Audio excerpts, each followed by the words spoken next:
गुजरात के खाद्य एवं नागरिक आपूर्ति विभाग की प्रिंसिपल सेक्रेटरी मोना खंडार ने रविवार को फेयर प्राइस शॉप संचालकों के साथ बैठक की। बैठक में उन्होंने बताया कि मुख्यमंत्री और खाद्य मंत्री ने संचालक संघ द्वारा उठाए गए मुद्दों पर सकारात्मक रुख अपनाया है। प्रिंसिपल सेक्रेटरी ने बताया कि कुल 20 में से 11 बिंदुओं की पहले ही स्वीकृति मिल चुकी है, जबकि शेष बिंदुओं पर प्रक्रिया जारी है।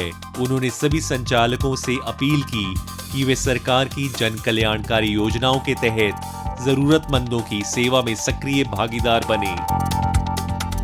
खास ध्यान રાખવા મારી નમ્ર વિનંતી મારા દરેક એપીએસ મિત્રોને જે આપણે જે 20 મુદ્દા રજૂ કરેલા એમાં 11 મુદ્દા તો ગવર્મેન્ટે પોઝિટિવ કર્યા છે, બાકીના જે મુદ્દા છે વિચારણા હેઠળ છે। એકાદ મહિનાની અંદર મેક્સિમમ 2 મહિનામાં એનું નિરાકરણ આવવાની ગણતરી છે। તો આપણે સહકાર આપીશું તો આપણને પણ ગવર્મેન્ટ સહકાર આપવા તૈયાર છે। તે બાબતે સરકાર ચિંતિત છે। અમને પણ લાગ્યું કે ના વાત યોગ્ય છે। આ તાત્કાલિક આપણે માગીએ કે અત્યારે અમને કમિશન વધારી આપો તો એ શક્ય નથી, પણ સરકાર ટૂંક સમયમાં અને ખૂબ જ ઝડપી યુદ્ધના ધોરણે કમિશન વધારવા માટે સકારાત્મક વલણ દાખવેલ છે। જરૂરિયાતમંદ લાભાર્થી સરકારની યોજનાથી વંચિત ના રહી જાય તે જોવાની જવાબદારી આપણી પણ છે અને સરકારની પણ છે। તો આપણે સરકારના સંકલનમાં રહીને દુકાનદારો આપણે એક ફરજના ભાગરૂપે આપણે ગરીબો સુધી જથ્થો પહોંચાડીએ।